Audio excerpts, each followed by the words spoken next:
Hey guys, my name is Samuel Hallman, and for this project this semester over culture and context, I chose chapter 11, which is culture, communication, and conflict. So the topic I wanted to get into was Roe v. Wade. I think that huge conflict that just happened. It would be kind of interesting to break these down with this chapter. So on 24th of this month, June, Roe v. Wade was overturned by the Supreme Court, ending on constitutional rights from abortion. Very controversial would be an understatement. It really divided our country in a lot of ways. Took away rights from women and put that power in the hands of each state to decide what they can do and can't do with their body during pregnancy.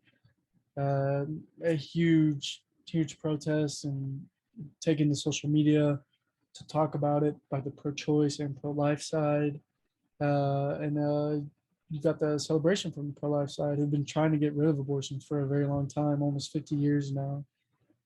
And so you're going to have your pro-choice side seeing as a massive overstep by the government, and then your pro-life side is very happy that this happened, very happy. And so in this whole situation, we have three different communication styles that are being used, and they're playing into this conflict and not necessarily helping resolve it. So getting into the chapter content that's relevant to this, we have a quote from page 417. Understanding intercultural conflict is especially important because of the relationship between culture and conflict. That is, culture differences can cause conflict. Once conflict occurs, cultural backgrounds and experience influence how individuals deal with it.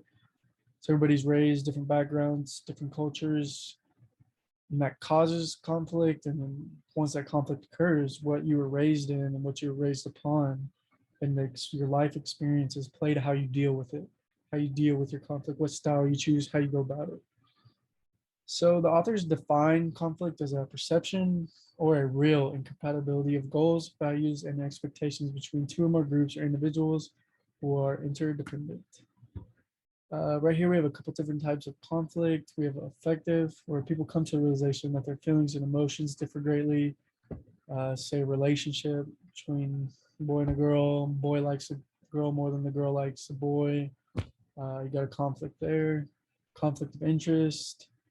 You want to go spend your money at the movies, at the mall, something like that, but you really need to use that money on school for laptop, backpack, clothes, stuff like that. That's a conflict of interest right there.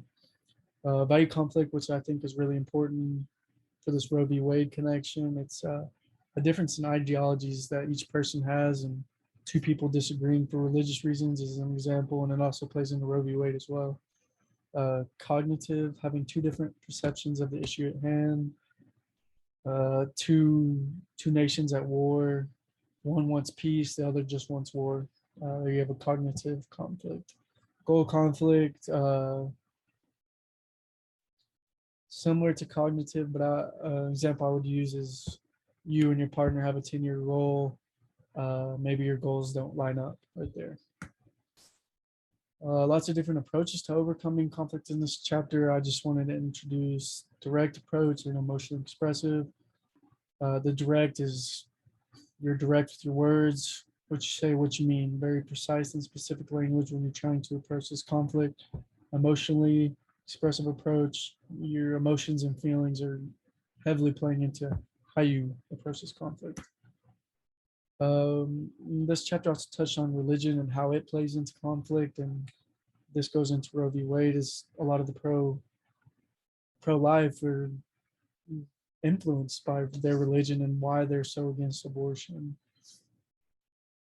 So I also pulled one of the examples I like is the Colorado guy who owned a bakery and he wouldn't serve gays. And the court eventually shut him down, said he couldn't discriminate based on religious views. Thought that was pretty interesting.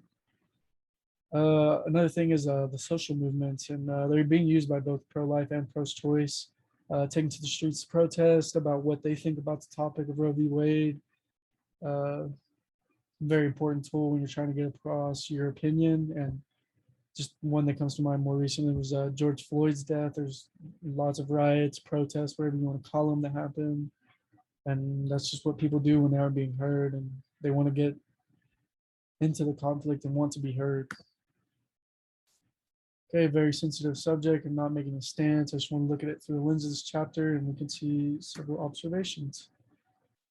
So, obviously, been up for debate for a long time for many people about Roe v. Wade and what is right, what's wrong, and got the pro-lifers. Their religious beliefs play heavily into this, and they've been slamming that, and saying God says you can't kill this young life, and then you have your pro-choice who believe in these women's rights and that they have the choice to believe, do what they want with their own pregnancy, and also traces back to family values is how you brought up is how it's going to play into how you feel about this situation. And so we got some factors that the conflict between these two sides are they don't they're not approaching it in the same way, and that plays into why they can't really get an outcome they both want. And so the Supreme Court are using the direct style, just they're reading the letter of the law and interpreting that way.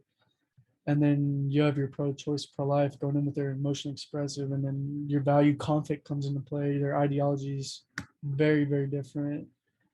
And you can see right here, I talk about it. And just with religion is a big thing. It's blocking some of these people listening to the conflict and talking and communicating. And Supreme Court, they kind of have to be direct. And how do you fix that communication conflict is what I want to know. And so this plays into that discussion question. Communication is essential and needs to take place at all levels, from informal, intercultural, community dialogue groups to high-level government negotiation and diplomacy. Tackling any conflict is a task. The use of communication and finding the right style to utilize can be crucial. Issues like Roe v. Wade seem to be in a category of conflict that would be incompatible for a solution so that acceptable for all parties involved. When situations like this arise, how do we keep the communication line open between these groups who so heavily object each other values? If keeping these groups communication open to one another is possible, what approach do you think could work the best and why? Thanks for listening, guys.